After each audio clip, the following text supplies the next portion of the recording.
Welcome in, everybody. This is FST. It's Fantasy Sports Today. My name is Matt Striker. His name is Joe Pisapia, and this is the place if you want to dominate, whether it be season-long fantasy. If you're still out there cashing in DFS, God bless you. Straight up wagering, we've got you covered. Quick reminder, at SportsGrid and at SportsGrid TV. Those are our social media handles. Just do yourself a favor, double check that you're following along, because we're going to give you a lot of information. I mentioned Joe Pisapia. You know the name, author of the Fantasy Black Book, and now here each and every week on FST, on a great network here like SportsGrid. You can also find him in other places as well. Joe, did you watch some preseason yesterday? And if so, what were your takeaways? I didn't. I tend not to watch it because nothing good ends up happening. Look, what I will do is I will read the box scores and I will look at a little of the highlights, because what happens more often than not is you see some stuff in preseason, you get really excited about it, and it tends to be the wrong excitement level. No, because the level of competition is so scattershot, because who's playing ones against twos? It sets up unreal expectations. Unreal expectations, indeed. I think that's a perfect metaphor. You nailed it. I'm sure we'll still be on air next week after that comment too. But it drives me crazy when people get too excited. I saw, that kid from Kansas City, the running back, had a big run. People were running in dynasty leagues to pick him up. Nothing. Yeah, I know. It's ridiculous. All of a sudden, the number one trending guy on Sleeper was Steele, the running back from the Kansas City Chiefs. Really? Like, what are we doing here, guys? Like, let's calm down. Let's pump the brakes a little bit here, especially the last week of preseason where everyone's just trying not to get hurt. Let's be honest. Like, I think that's the number. The one thing on people's minds is don't perform well.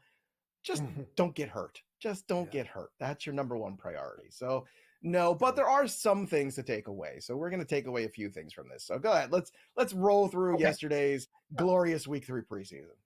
And let's do it. And then the takeaway for me will always be the numbers that I see in front of me. Even if it's going to be second and third stringers, if a team can put up 30-plus points, I'm going to be intrigued about that offensive ecosystem. So maybe we should just start there, Joe. Yes, we can certainly start there. We can start with the Cleveland Browns and the Seattle Seahawks, the two teams that scare the hell out of me the most.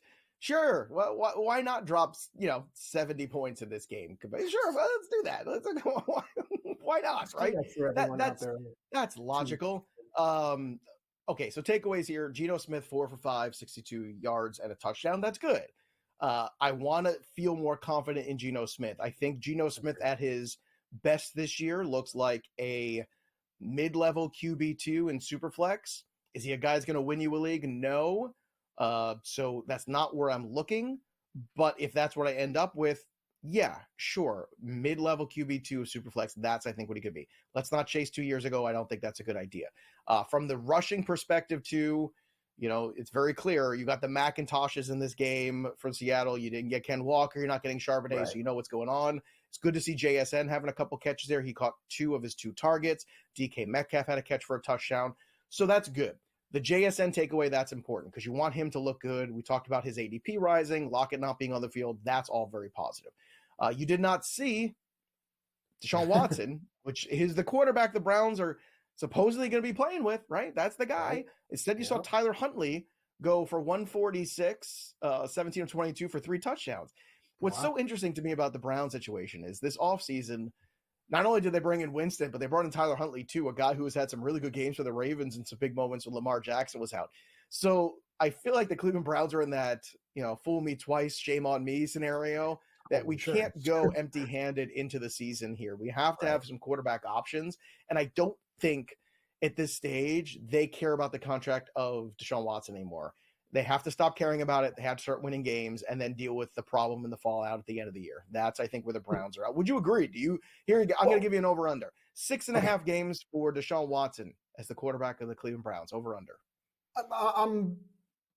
I'm optimistic. I'm going to take the over. And it brings me actually to the question that I wanted to ask you. I'll take the over on that just because I think that an athlete with that type of caliber and that type of drive for competition hears everything, reads everything, and wants to go out and shut a lot of people up. Don't think that fighting spirit isn't inside Deshaun Watson. But I want to ask you, over under, how many games will we see in the season where the Browns defense is going to give up 30 or more points? That was the thing that really jumped out to me. Granted, it's second and third stringers, but still that shouldn't happen in that ecosystem. And then I'll let you take us to the wonderful offensive marvel that were the Jets and the Giants in the most beautiful stadium and the most beautiful patch of land in all of God's green earth. I'm kidding. Second and stringers or second and third stringers for a reason. That's why you saw the total you saw. If if the number one defense of the Browns was all out there the entire game, this would not be a 30 spot from the Seattle Seahawks. I firmly believe that. I'm Joe Pisapia, and I approve this message. 10-6. Boy, oh boy, if you spent your Saturday night driving to MetLife Stadium through the traffic on a Saturday. Who out there says, yo, dude, Saturday night, let's go to a preseason Jet-Giant game over at the Meadowlands. I'm there. No, dude, there's 1,000 other things I would want to do with my Saturday night. All of Tommy DeVito's relatives. Clearly, that's the answer. Because Tommy DeVito played guy who's got marinara sauce running through his veins. I love Tommy DeVito. You got to love this guy. So no takeaways from this one because Tommy DeVito was playing quarterback, so that's not going to matter. And, everything's still theoretical when it comes to Aaron Rodgers. We've seen him in these inter-squad practice games, with other teams too, right? Where, sure, he looks good. Okay, great. Do it in the game. I don't know why he's not playing one preseason snap. I don't get it. I don't understand it. I think it's ridiculous. If he was pushing to play, if the Jets can make the playoffs, maybe he'll come back for the playoffs, but he can't play a preseason game? What kind of nonsense is this? I mean, I don't know, man. I can't get past this. I wish I could. I know you wish I could, but I just can't do it. There's nothing to take out of this game. This is an absolute waste of lights being on at the stadium. Energy, that's what this is. And yes, for all the climate change people out there, we don't need the Jet-Giant preseason game. We're destroying the climate. But I do have a question for you, and then we'll move on to the final preseason game, and I'll allow you to stretch your legs. A neighbor of mine actually mentioned to me during the week that he had a conspiracy theory that Rodgers was already hurt. And then once he stepped on the field, that was it. I mean, at this point in the season, at this point in the trip, I'm willing to believe everything and anything. I just need to see him on the field and competing. Every Jet fan's going to hold their breath every single game. Well, if you're a Jet fan, why wouldn't you think things like this? I mean, it's a tough road. And I want to extend the hand to the Jet fans and say, look, you don't have to do this to yourself anymore. You just don't. I think there's a certain point in time where there's an abusive relationship and you decide, I have to stand up for me. And the Jets have been an abusive relationship. And there's nothing more dangerous than a Jet fan with high expectations because every year it just, for some reason or other, just falls short. I'll say this. I don't think from watching him, he looks like a quarterback that's hurt or dealing with an injury. I do think he's a 40-year-old quarterback who is putting himself in bubble wrap because he doesn't want to be embarrassed again and not show up for more than a series in 2024. More often than not, I think it's going to be one of these scenarios where we look back and Aaron Rodgers plays the whole season. And I think the Jets are certainly a playoff contending team with that defense and a quarterback managing an offense the way Aaron Rodgers is capable. Aaron Rodgers is not the guy that was playing 10 years ago who's going to put up, 4,800 yards. It's not the Aaron Rodgers of today, but with Breece Hall and Garrett Wilson and that defense, they can certainly be a team that even contends for that division because I do think the Buffalo Bills, when you lose all those players on the secondary like they did over the offseason, the Poyers of the world, the Hydes of the world, all those guys that, were the stalwarts, and then Matt Milano goes down with an injury, that defense is going to be rough. If Matt Milano, you're losing leaders, you're losing great players, you're losing veteran presence, and you're losing Stephon Diggs on the other side. There's a lot of loss there for the Buffalo Bills. That's going to be a tough sell for me. The Jets could really easily win this division, if not the Dolphins. All right, we're going to have a discussion. I'm going to ask Joe that the Chiefs and the Ravens don't count to give me a team in the AFC better than the Jets when we come back. Also, we're going to start our team previews, and we're going to start with the Pittsburgh Steelers, Joe. The Pittsburgh Steelers. That's right. A team that somehow every year finds a way to be competitive. Who will be under center? Because they played a little preseason yesterday, and it was a little bit more of the same from Justin Fields and a little bit better from Russell Wilson. So what does it look like? We'll tell you when we come back with the Steelers preview.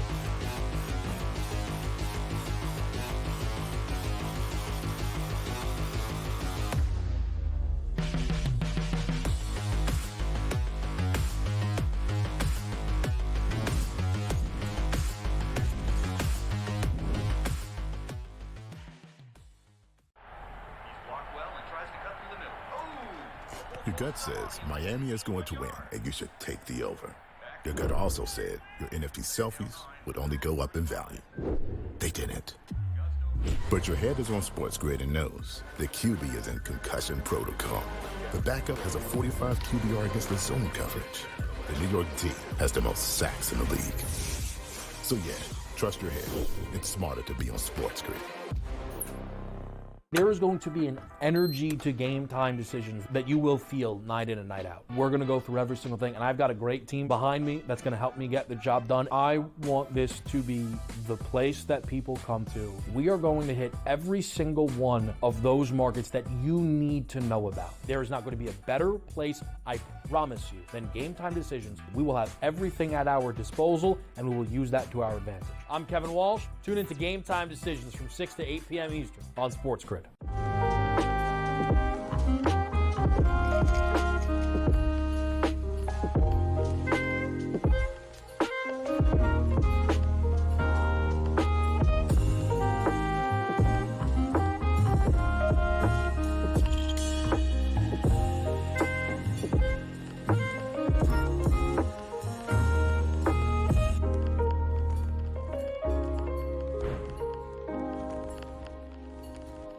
Sharpest football contest show in the land. The Las Vegas Football Contest Show focuses on Circus Sports Million, Circus Survivor, and the Westgate Super Contest, handicapping the games and releasing our contest picks every week of the season.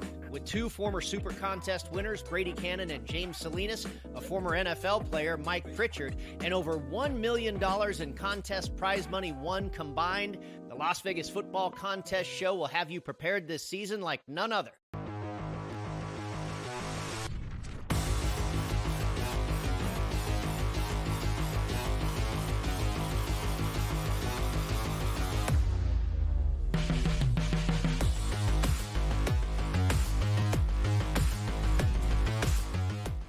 All right, welcome back into FST Fantasy Sports today. Matt and Joe with you here, giving you everything you need.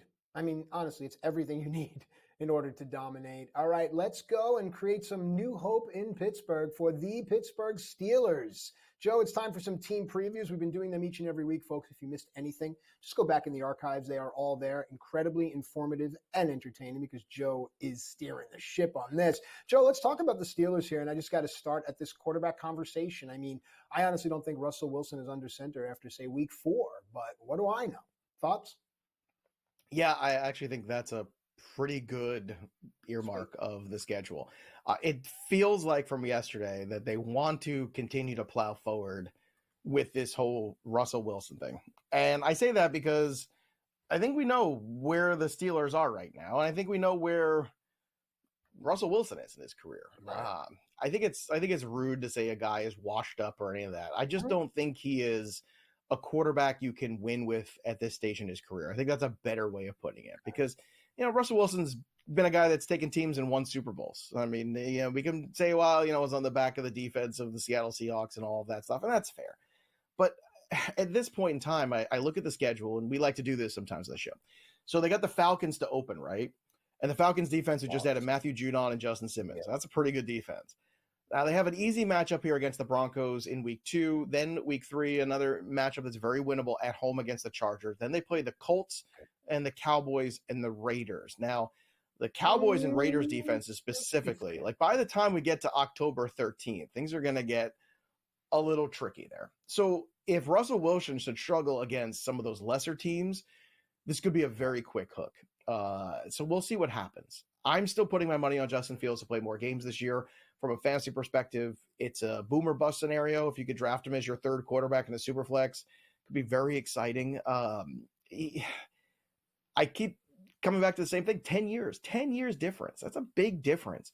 If you're the Pittsburgh Steelers, you have got to make sure that you are getting a look at Justin Fields to see if he's the future or not. Because if he's not the future, then you need to be figuring out who is. And if he is the future, you need to be getting him reps and playing now because Russell Wilson isn't the future.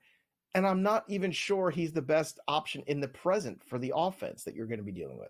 So it's a little muddy situation. And what it does is it kind of brings down everybody else. Now, we talked about the Jaylen Warren injury to going into the season, dealing with that hamstring.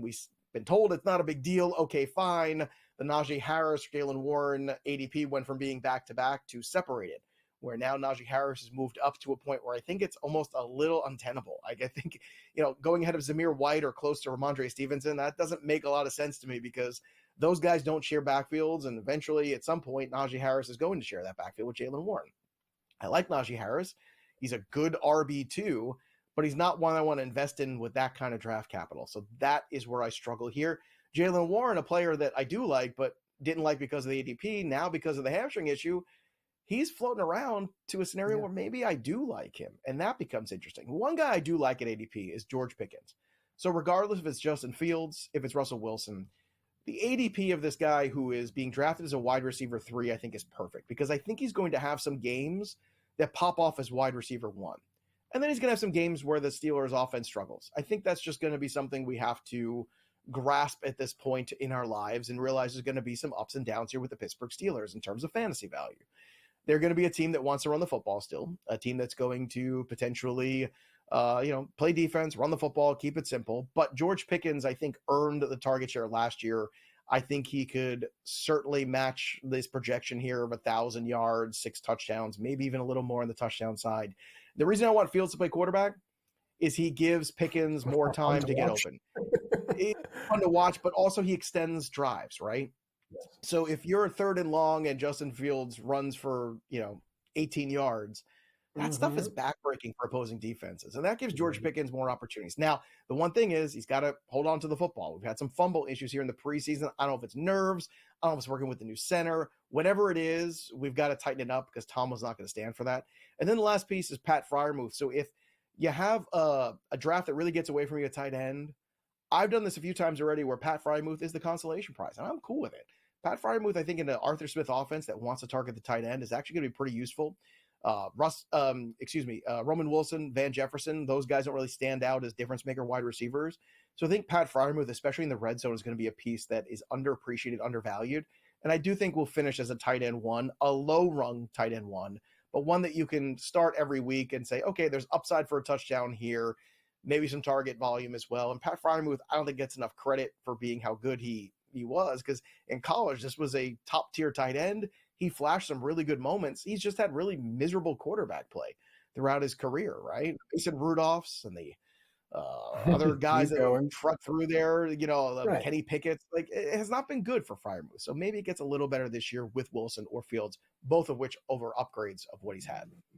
Wow, no Van Jefferson love. I think teams are going to double mark Pickens, and I think Jefferson may surprise some people. But all right, let's go to Seattle here, where if you look at this team on paper, I think that you can get trapped by just knowing all these names and seeing a complete and consistent team. Joe, am I wrong? Well, we talked a lot about these guys today, right? We've talked about, DK Metcalf, who's a very solid wide receiver 2 in fantasy right now. Like, I think that's a really still solid bet. I have no problems with taking DK Metcalf. Jackson Smith and Jigba, we mentioned earlier in this program too. Another guy rising up draft boards, but I think for good reason. Lockett's been in the league a long time. He's had some trouble in preseason getting on the field. Perhaps it's time with his new regime that's come in after all these Pete Carroll years wants to turn the page, and it feels like that could be the case. So Jackson Smith and Jigba, still going out to the top 40 wide receivers, I think is still a good investment. Fant is a tough one to invest into. He's more of a streaming tight end at best. Ken Walker, that is the guy that's going to cost you a fair amount of draft capital. And I think it's a decent investment. I really do. Pat Fitzmaurice, who I work with the Fantasy Pros, he's a very smart fellow. He's very into Ken Walker this year. And Charbonnet, another one of these guys where it's a very clear handcuff that normally we don't like to do the handcuff situations here when it comes to the running backs and take up roster space. But this is just like that Arizona scenario where the guy who's going to be filling in for him can handle the workload and be a fantasy asset. There's not a lot of backfields you could say that about. Seattle's one of them. So Ken Walker being drafted as an RB2 is a pretty good investment because it's so easy to insure it with somebody who could step in right away. But you have to be aggressive on Charbonnet, I think, because Ken Walker has had some trouble staying on the field. When we come back, we're going to continue the previews to San Francisco. Will they be champs again?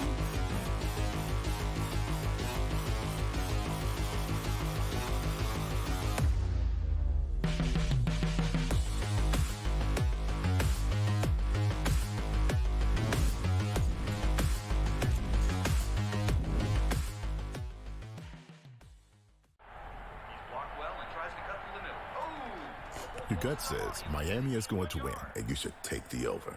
Your gut also said your NFT selfies would only go up in value. They didn't. But your head is on SportsGrid and knows the QB is in concussion protocol. The backup has a 45 QBR against the zone coverage. The New York D has the most sacks in the league.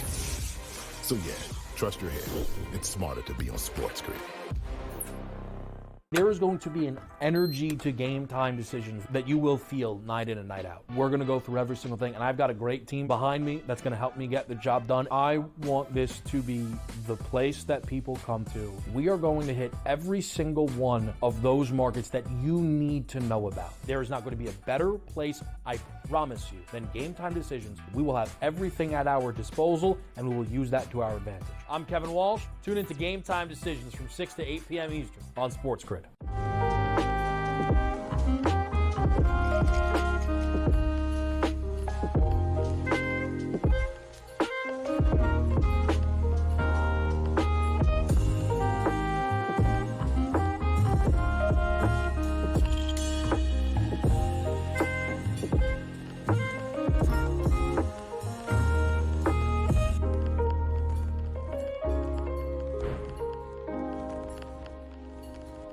The sharpest football contest show in the land, the Las Vegas Football Contest Show, focuses on Circus Sports Million, Circus Survivor, and the Westgate Super Contest, handicapping the games and releasing our contest picks every week of the season. With two former Super Contest winners, Brady Cannon and James Salinas, a former NFL player, Mike Pritchard, and over $1 million in contest prize money won combined, the Las Vegas Football Contest Show will have you prepared this season like none other.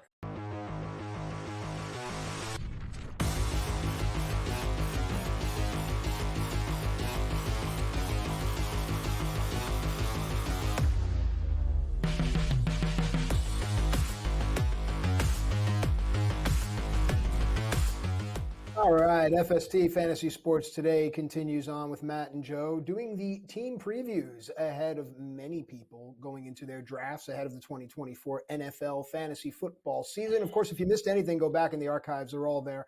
We're going in alphabetical order, and we're up to the letter S. So let's go to San Francisco. Talk about the 49ers. Talk about the running back, the wide receiver situation, tight ends. Let's go. The San Francisco 49ers, the champions of the NFC. They somehow got through the gauntlet. They survived the Green Bay Packers. They survived the Lions. They did not survive the Chiefs in the Super Bowl. And already dealing with some things that I think we got to talk about. Now, CMC is oftentimes the consensus number one. And it's hard for me to tell you not to take CMC. But all I can tell you is you are taking him this year, 417. That's the number to keep in mind. 417 touches from last year in through the playoffs. That is an enormous workload for any running back, anywhere, anytime. And history has shown us, anytime a guy goes over that 400 threshold, typically the next year, there's time missed or performance issues. So, does that mean you can't take CMC? No, of course you can. But you have to know what you're getting into. And the notion that you could just take him and not back up with a lot of other running backs at some point in time is one that you have to change your strategy. I think if you're taking CMC this year, you have to look at your roster construction a little different. Sure, when it comes back to you in that 2-3 turn, you're probably looking at wide receivers. That's fine. But when you start to get in those middle rounds, you really should pay attention to the other running backs because it is tough to see a season where he plays every single game and there's no issues. He was dealing with a calf issue already. He is another year older. And again, this is not trying to throw shade. It's trying to make you understand that there's more risk in CMC than you realize. And it's tough to say no to him. He's a player and a half, statistically. That is a huge advantage in fantasy. The only time he becomes a disadvantage is when he's not on the field. So my plea to you is not to avoid Christian McCaffrey, but if you're drafting Christian McCaffrey, have a plan. Have a backup plan in there built in. And from what I saw in the preseason, I know Eli Mitchell's missed some time with an injury too. Jordan Mason looked really sharp.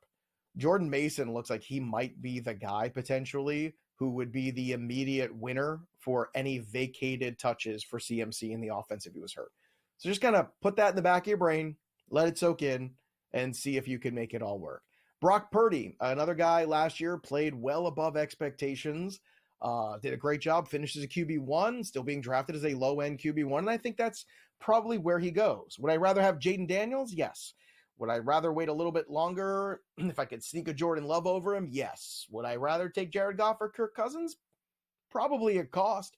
I don't see a big difference between any of those guys. So Jaden Daniels is the one that sticks out along with Jordan Love as the difference makers. So at ADP, I talked about it last week as possibly being a bust. I got to ask you, Matt, are you somebody that thinks that we're just going to go right back into the same old 49er thing, or are you somebody buying into the data of the last 25 years that tells us when a team loses the Super Bowl, typically the next year doesn't go exactly how they want it to go? Just ask the Eagles from last year and every other squad for the last 25, except for the Patriots and Tom Brady.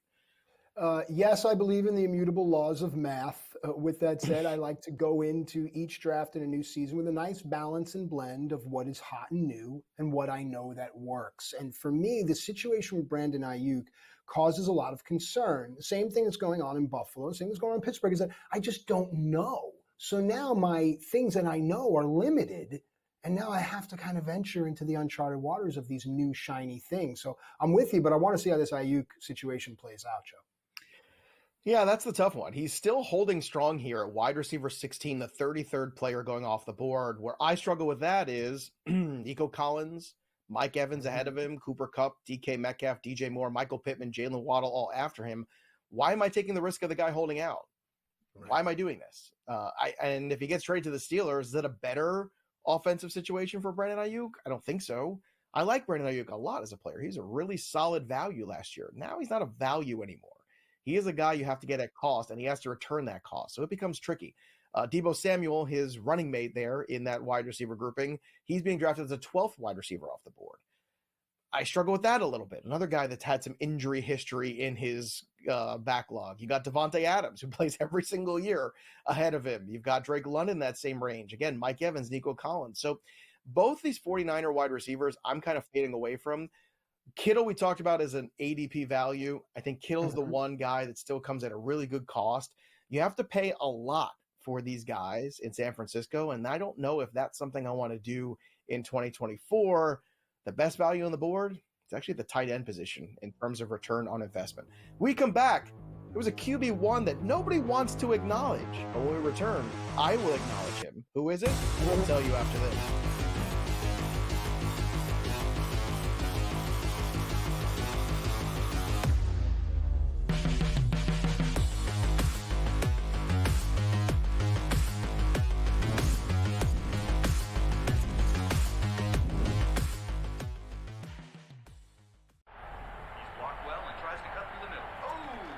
Your gut says Miami is going to win, and you should take the over.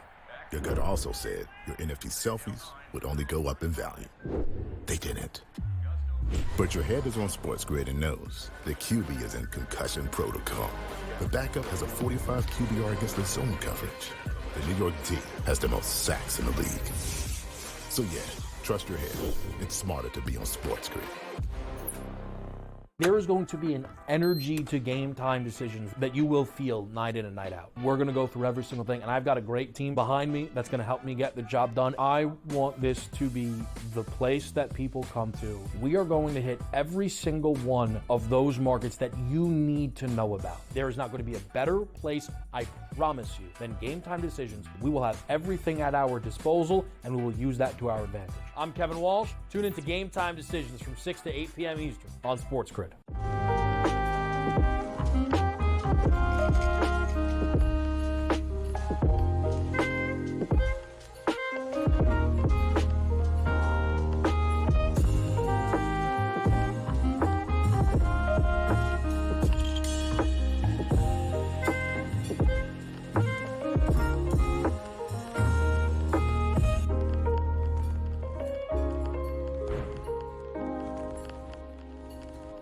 The sharpest football contest show in the land, the Las Vegas Football Contest Show, focuses on Circa Sports Million, Circa Survivor, and the Westgate Super Contest, handicapping the games and releasing our contest picks every week of the season.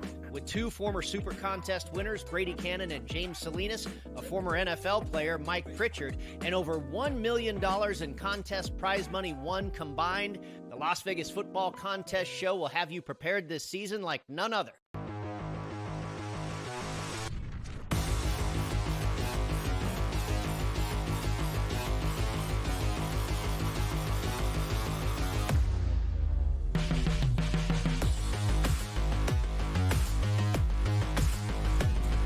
All right, back into FST, Fantasy Sports Today with Matt and Joe. We're in the midst of our NFL team previews, getting everyone ready for their upcoming drafts.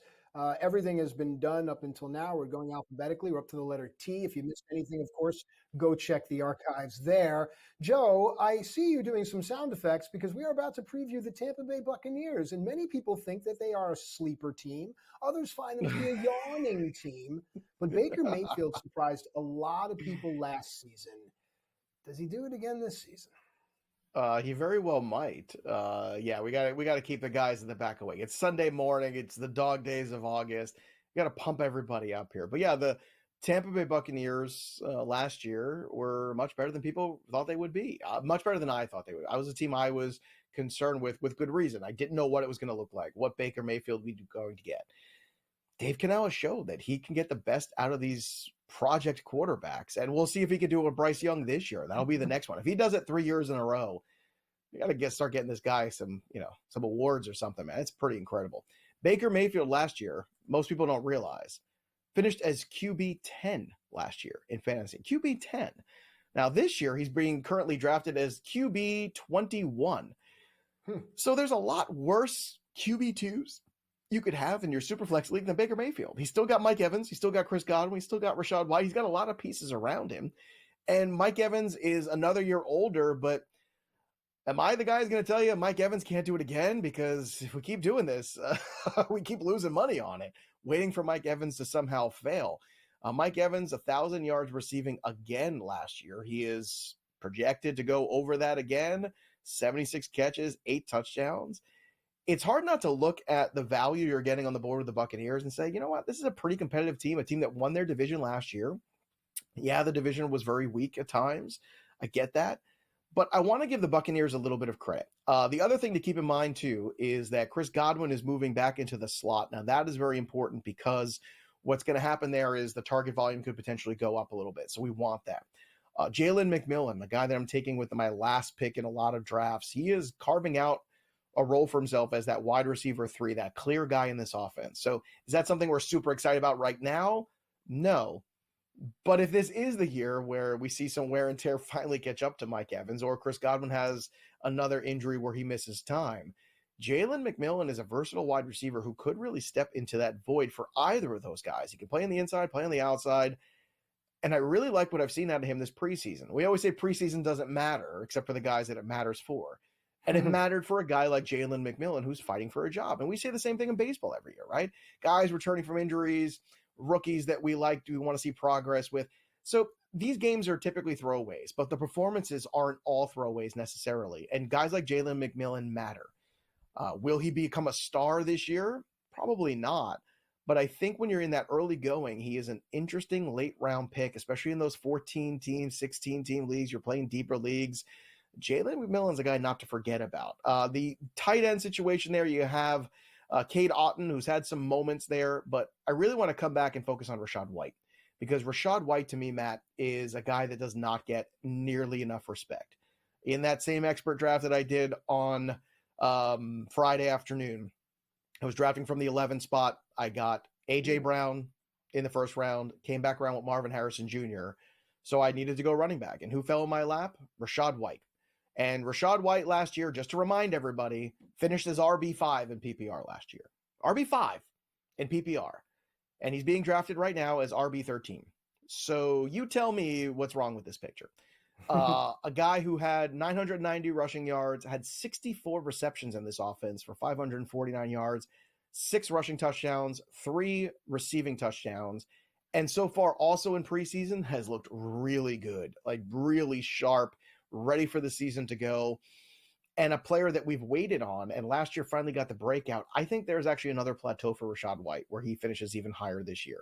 So a great return on investment. If you're an early wide receiver build like I am, a huge target of mine. So White is a guy that I'm drafting. Have I been able to sell you, Matt Striker, on Rachaad White's value? Because I keep looking around and some of the other guys going in that same range, guys like Josh Jacobs, and frankly, I'd rather have Rachaad White every single time over guys like Jacobs, over guys like Joe Mixon, and even guys like James Conner. Again, that's the grouping he's going closer to. A couple of those names there that I would choose before I would choose Rashad White. But listen, I listen to you and I understand, but there are certain things that every fantasy manager needs to keep their identity, needs to keep something that is their own. So when they look at their team and the results happen, they can take an ownership of it. So no, I'm out on it completely because there are just so many better offensive ecosystems. And for my mind, better players. I mean, look, I'd rather Jacobs, I'd rather Mixon, but that's just me. Let's pivot now here. All my exes live in Texas. That's why I hang my hat in Tennessee. It's a great lyric, and it means a lot. So let's go to Tennessee and talk to the Titans. The quarterback play is really where the conversation needs to start. What is it going to be, and how is it going to impact everything else, Joe? Inconsistent. I think that's the kind way of putting it. I was not a Will Levis guy coming out of college. Like, I just did not see what other people saw. The arm strength is there, so he's got that. He could go 30-30, which in of all the baseball quarterbacks, is a great Will thing. Levis is one. That's basically your endorsement. Well, in baseball, we get excited when a guy goes 30-30, right? Will Levis has 30-30 in him, too. 30 interceptions, Not 30 right touchdowns. kind. It's possible. Could look a lot more like the Jameis Winston seasons in Tampa than anything else. So I think there's going to be a lot of good and bad. In Superflex leagues, I'd rather have Baker Mayfield. I'd rather have Geno Smith. I'd rather make sure I take care of my business then than wait for Will Levis. Tony Pollard and Tajay Spears, this is the interesting thing, is this backfield. I think this backfield is going to resemble a fair amount, a lesser version of what the Cowboys backfield looked like in the past, which was Tony Pollard, getting all the passing down work and kind of being the dynamic back, and then somebody else rushing in touchdowns. Now, they went out there and they paid Tony Pollard, so I do like to follow the money typically. But Tajay Spears, I think, showed you a lot last year. Pollard, however, right now is being drafted as the RB26 off the board. You could do a lot worse than Tony Pollard as your third running back, as your flex RB. I think that's actually a pretty good investment, because if I'm the Tennessee Titans coach, and I'm not, but if I was, I want to make sure I'm running the football, freeing up Will Levis to not make too many mistakes. I think that's what I'm looking for. And even within that really good scenario in Dallas where he was still splitting carries, he still finished as RB7 2 years ago and RB15 last year. And I think last year we didn't pay enough attention to him returning from that surgery. I think that surgery really kind of hung him up. Now, Tony Pollard, hopefully another year healthier, removed from that surgery. Now we're looking for him to get back on track. I think he's a decent enough investment. Tajay Spears, on the other hand, another investment too that I think in those standard leagues comes at a really good discount, and I would be taking him. Once again, a scenario where if Tony Pollard gets hurt, Tajay Spears has a lot more upside. So those are the kind of shots you'd like to take at running back. And I keep coming back to that same conversation. This is why I like the early wide receiver builds, because they're shot here in the middle for a lot of running back value. DeAndre Hopkins is going way too late in drafts. I went from being out on DeAndre Hopkins to buying back in because he keeps just lasting over and over again, way too far. He's going to be playing week 1, folks. I don't know what we're freaking out about. Yeah, he's old. Yeah, it could all fall apart, but come on, man. In wide receiver 45? Come on, man. It's DeAndre Hopkins. Calvin Ridley, that's the one that's going to be a tougher sell, I think. Last year was a disappointing year. Can he ever bounce back and be the player he was? I don't know. Chigakonkwo, good in theory, not good in practice. Looks like he's going to be splitting time at tight end too. That's not what you want to hear. And then Tyler Boyd, that last piece. But the Spears-Pollard situation is interesting. Spears at 35, RB35, or Tony Pollard at RB26. Who would you prefer to be drafting? Here's the thing, it's name value. You're going to poll 12 fantasy managers, depending on your league. How many of them are going to actually know who Spears is versus the name recognition of Tony Pollard?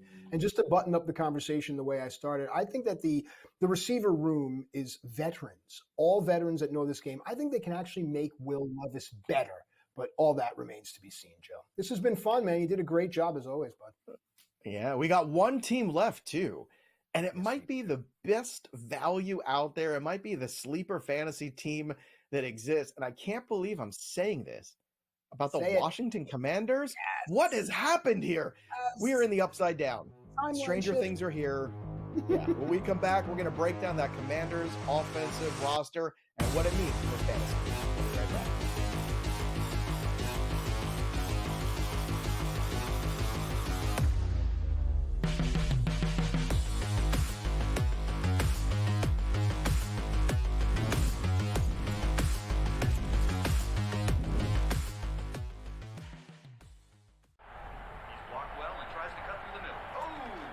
Your gut says Miami is going to win, and you should take the over.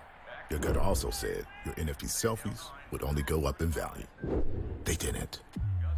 But your head is on SportsGrid and knows the QB is in concussion protocol. The backup has a 45 QBR against the zone coverage. The New York D has the most sacks in the league. So yeah, trust your head. It's smarter to be on SportsGrid. There is going to be an energy to game time decisions that you will feel night in and night out. We're going to go through every single thing, and I've got a great team behind me that's going to help me get the job done. I want this to be the place that people come to. We are going to hit every single one of those markets that you need to know about. There is not going to be a better place, I promise you, than Game Time Decisions. We will have everything at our disposal, and we will use that to our advantage. I'm Kevin Walsh. Tune into Game Time Decisions from 6 to 8 p.m. Eastern on SportsGrid.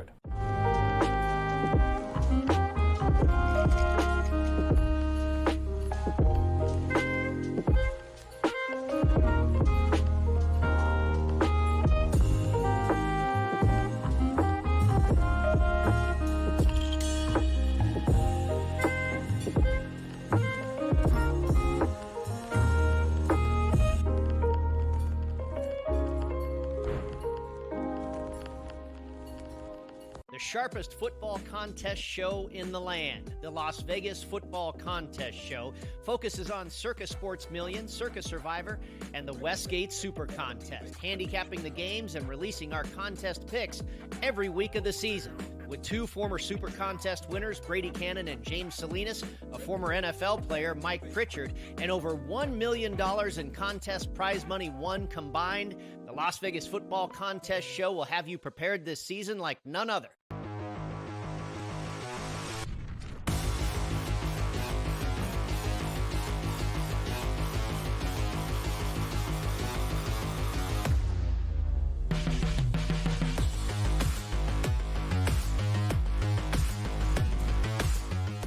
All right, welcome back into FST Fantasy Sports. Today, Matt and Joe with you here. Now, as a sports community, our appetite changes, right? Same thing in society. We begin to crave certain things, but I think the appetite in the nation's capital has changed. The Washington Commanders now can finally bring some sort of excitement to this area where there really isn't much going on, wink, wink. Let's talk about this Commanders team. I think this is just a treasure chest of fantasy assets. I'd love to hear from you, Joe Pisapia. As my good pal Nate Bush used to say from West Virginia, his team's got a fresh paint of coat. Yep, that's what he used to say. It was a fun thing to say. You got to love those little Southernisms, right, when they flip things around like that. But I can't believe I'm excited about the Washington Commanders. I've been excited about the Washington Commanders from a fantasy perspective, I don't know, my whole life. I'm trying to really think about it. I'm trying to... The Jay Schrader. I mean, I wasn't playing fantasy back then on Art Monk and Gary Clark. I mean, fantasy was barely even a blip on the radar back then. So this is a whole new thing. We're into a different regime, different ownership, different head coach. I like the head coach. Dan Quinn is a good football man. He has been around where he's been. They have won. Yes, he's had some talent there. But I think sometimes you get coaches, good coaches, when they get that second chance. I've talked about this on the show before. Pay attention to it. The Commanders are going to be a problem. I think they're going to be a problem early on. They're going to cover a lot more games than people realize, and games where maybe they're not the favorite. They're going to be very plucky. They're going to pull off some upsets. I'm telling you, this is going to be a team to watch potentially because it's so much new and so much excitement and so much fresh. They don't have, I think the shackles of the past really around them right now. Not with the ownership, not with the head coach. It's all new. And it starts with Jaden Daniels. Jaden Daniels, I think, is a phenomenal talent. What he did at LSU, yes, sure, he had talent around him, but a player that is really exciting. The athleticism's off the charts. He's got a great arm, good, accurate quarterback, has that ability to make the big play in the big spot, has the ability to get out there in space and just break ankles. And he is part of this new look quarterback scenario that's going on in the league. We've been seeing it time and time again. So Jaden Daniels, if you don't want to take Anthony Richardson as ADP, but you want all the fun of the rushing quarterback, ladies and gentlemen, I present to you Jaden Daniels, QB 12. He's practically free. Go around early, and then you can back it up in the last round if you really are terrified with a Matthew Stafford or a Kirk Cousins or any of those guys who, in single QB leagues sometimes even go undrafted. There's nothing wrong with that. You have the best of both worlds. You can even pick and choose your matchups if you really are afraid of Jane Daniels, but you want the upside of what he could be. And I, for one, am coming closer to wanting to draft Jaden Daniels at his ADP than Anthony Richardson at his, because Richardson's has gone so high at this point. So this is the evolution of draft season. I think Daniels can make everybody on this team immediately better. You look at some of the quarterbacks they've had the last couple of years. It's been absolutely brutal, Matt. So I'm very excited about Jaden Daniels. My question to you here to start, am I too excited? Am I too much in that fantasy nerd projection realm where everything's going to be sunshine and rainbows? Or do you think I am correct in my love and excitement for this young quarterback in Washington? Well, one thing you've often spoke of is value, right? And you mentioned it in the diatribe there about if you want the Anthony Richardsons of the world, but you don't want to spend that price, you can get arguably the same type of function and form for a much decreased price in Jaden Daniels. Now, full disclosure, I'm a Commanders fan, been that way since I'm a kid. I'm incredibly excited for what this brings to the team. The defense, I think, is underrated. I think this is a good football team. And also, you talk about extending drives. I think Daniels has that ability. And that's something that hasn't been seen in Washington for quite some time. It makes the backfield exciting because I also think you have a two-headed monster back there. It also makes the receivers incredibly exciting as well. And I'm glad we have time to have this conversation because I want to dive deeply into all of that. Let's start with the backfield here. Brian Robinson Jr., Austin Eckler, both of them incredibly formidable out of the backfield. In PPR leagues, one would carry a bit more weight than the other, but I want to hear from you. Brian Robinson is being drafted as RB 32 right now. And last year he finished as RB 22, which I think matters. I want to just put that out there first. Now, I understand people are going to say, well, Austin Eckler showed up, and that's fair, except for the fact that Brian Robinson is the early down back. Brian Robinson is the goal line back. Those are some pretty valuable touches, I think, and especially the goal line work. That's the thing I want the most. Now, could he lose some of those to Jaden Daniels? Sure. If I want to keep Jaden Daniels upright, I'm very careful about how I use him around the goal line. I do not want Jaden Daniels taking too many shots around there. I want to make sure that guy is healthy because I need him. I don't want to drop down anymore. I want to ride this wave of good feelings. Brian Robinson had a really good career at Alabama, a very steady running back. His career, I think, got lost in the shuffle of all the other big names that played around him. But every time you watch, in those Alabama games, there's Brian Robinson getting that first down. There's Brian Robinson just continuing to be that consistent dude. And I think he can be that for the Washington Commanders. And I do think Dan Quinn's going to want to run the football. Now, Austin Eckler might be the biggest beneficiary, in my opinion, of the Jahan Dotson trade. Because if you're looking for vacated targets, I think Eckler, in those passing down scenarios, Eckler maybe even working in the slot a little bit might be a better thing for his health at this stage in his career and the workload he's had. Eckler can still be an asset, but I think it's more of a flex option than it is an RB2 option. I think that's more where Eckler's value might be. Now, look, it could completely turn on its ear in 3 weeks, and I might be wrong about this. But from what I'm getting from all of those folks that are, following the team, what you're getting from the coaching staff is that Brian Robinson is the lead back in this backfield. I want the lead back. I want the guy with the goal line touches. He's also a guy that can catch the football. He had more than 30 catches last year. It's not like he can't catch the football at all. Austin Eckler's there. It's going to be a little weird at times, but I think more often than not, Brian Robinson is that consistent guy who's going to give you the better floor every week. Maybe he doesn't have the high ceiling that an Eckler has, but I think the floor is better. So I'm going to take Brian Robinson, and take a look at this, Matt. What do you got? Zach Moss going ahead of Brian Robinson. What? Nick Chubb, who's not going to play for the first 8 games of the season, going ahead of Brian Robinson? That's absurd to me. I love Nick Chubb, but I can't justify that ADP over Brian Robinson. Absolutely. It just makes no sense to me. And the last guy to really point out to in the value is Terry McLaurin, a guy that's kind of become the unofficial mascot of the show. 4 straight years of 1,000 yards receiving with some of the worst quarterback play you've seen in the NFL. And he's being drafted as a 30th wide receiver off the board. What am I missing here? Please, I am begging all of you, draft Terry McLaurin. He is going to get more extended drives, more scoring opportunities with Jaden Daniels as the quarterback. Terry McLaurin could have his best season ever this year. He is a special talent. Draft him everywhere you possibly can in 2024.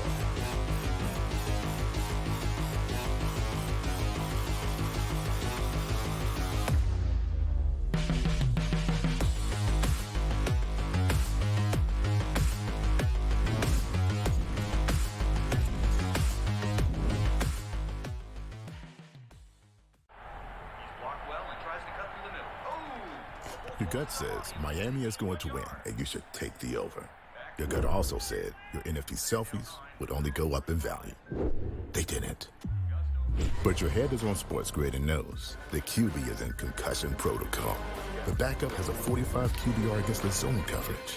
The New York D has the most sacks in the league. So yeah, trust your head. It's smarter to be on SportsGrid.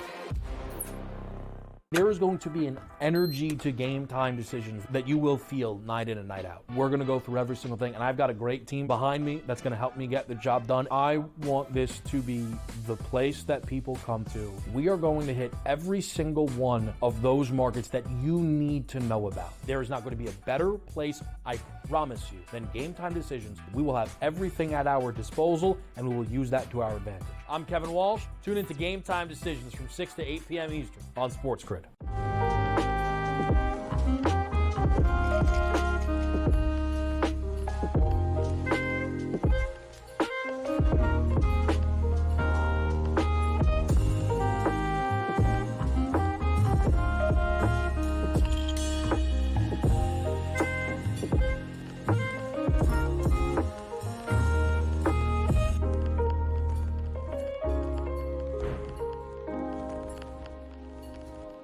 Sharpest football contest show in the land. The Las Vegas Football Contest Show focuses on Circus Sports Million, Circus Survivor, and the Westgate Super Contest, handicapping the games and releasing our contest picks every week of the season. With two former Super Contest winners, Brady Cannon and James Salinas, a former NFL player, Mike Pritchard, and over $1 million in contest prize money won combined, the Las Vegas Football Contest Show will have you prepared this season like none other.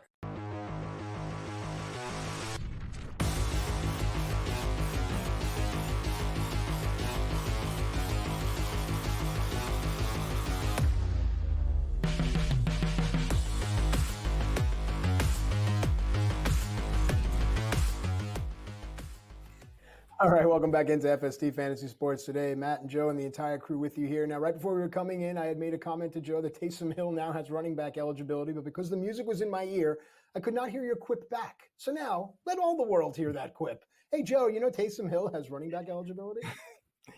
Yahoo's so dumb. Sometimes, like, why we used to joke about this in baseball, right? Well, a guy looked at second base, now he has second base eligibility. Remember that year Anthony Rizzo had second base eligibility? What are you doing, Yahoo? Stop doing this stuff. Breaking news, by the way. The Dolphins released Mike White. A lot of people thought he would be the backup. It turns out Skylar Thompson is the guy. Does this make you feel warm and fuzzy about the Tua situation as the backup now? Well, I thought Mike White was a really good quarterback, and I think he can catch on. Right. Yo, Tennessee, pick up the phone. I thought this 6 minutes ago. This happened apparently.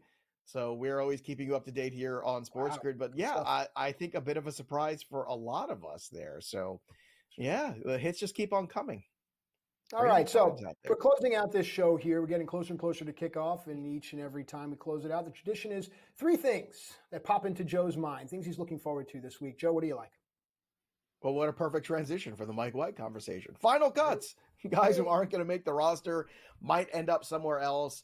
Every now and then, one of those players makes a difference. So pay attention to who those players are.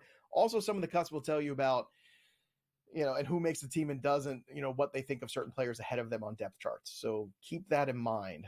When you see teams that are keeping extra running backs, sometimes that's a feeling that they're not happy about what they have at the running back position. And maybe you shouldn't be as confident in drafting them in your fantasy league.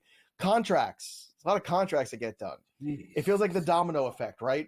Everyone's waiting for CeeDee Lamb's deal to get done. Yeah. Nothing can happen until CeeDee Lamb gets paid.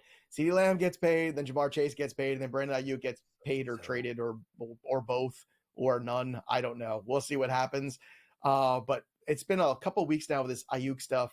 The Chase thing seems like it's literally like they're just waiting for the market to get set by Lamb, which I was told would be any day now. And that was a week ago. So I'm still waiting for that. Here's a question. Yes. Week 1, CeeDee Lamb plays, yes or no? Oh, gosh. You know what, man? I'm a cynic. No. How about all 3 of them? All 3 of you guys for holding out like this. Dude, don't play. Look at you. By the way, my cousin said to tell you, She was so happy. She watched the show last week, and your rant about the guys who are down by 20 points doing the first down thing when they get a first down in games. Her biggest pet peeve in all football. See, the old school people still love the Matt Striker takes. I just wanted you to know that. It's a common sense take. It's a common sense. It is a common sense take. Don't go and do cartwheels for something that is basic and pedestrian. It's that old Chris Rock bit when he goes, I take care of my kids. You're supposed to take care of your kids. You're supposed to get the first down. Like, come on now. Act like you've been there before. Be a professional. And it goes right back to it, Joe. These people holding out for all this money, maybe it has a lot to do with perceptions and behaviors as well. That's all. Oh, wow. Look at that. Sociology class is in, everybody. Make sure you sign up for it every single Sunday. Also, the last thing to keep track of is the injuries. Sometimes we overrate them. Sometimes we underestimate them.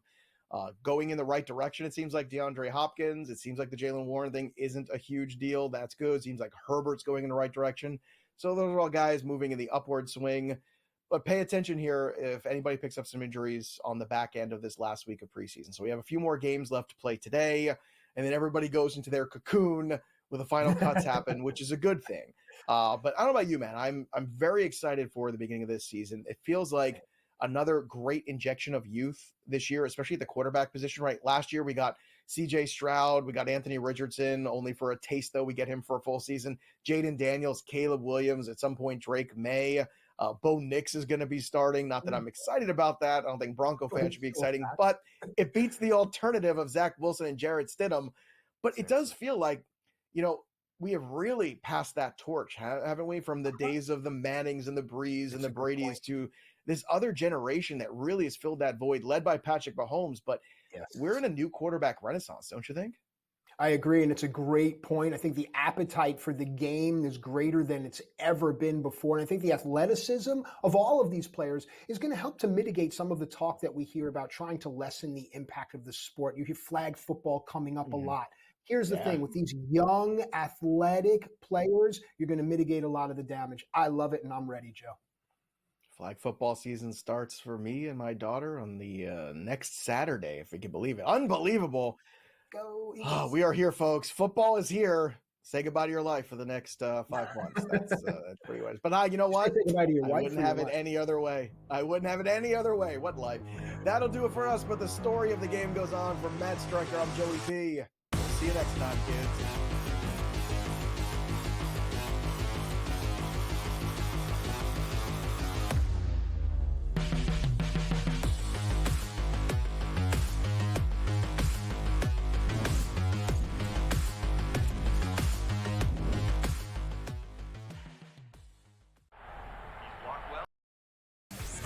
Russell Wilson listed as quarterback one on, of course, every team's got to put out these dopey unofficial depth charts before their preseason games. Wilson listed as one, but Fields is going to start the preseason opener against the Texans. I still think they're going to start Wilson, but, if they start Fields, so be it. I'm not going to lose any sleep over it. I know this. I think they're both talented. Pharrell Coast to Coast, only on SportsGrid. What is the ceiling for this kid? Now that he's got the money, and we saw something click with him, what is the ceiling for a Jordan Love in this Green Bay team? Deepest pass target group in the National Football League, 2 stud tight ends. They're a legit 5 deep at receiver, 7 bona fide pass targets. Come on, man. This guy could be a stud. Top 5 quarterback. Game time decisions, only on SportsGrid.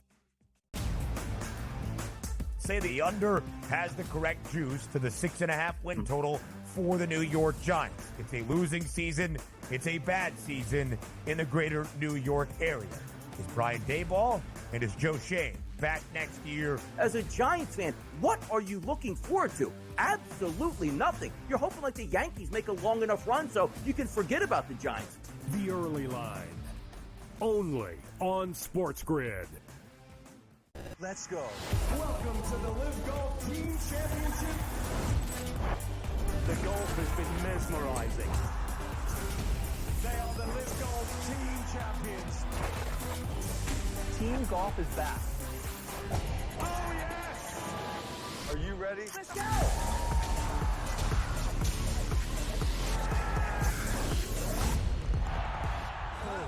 champions do.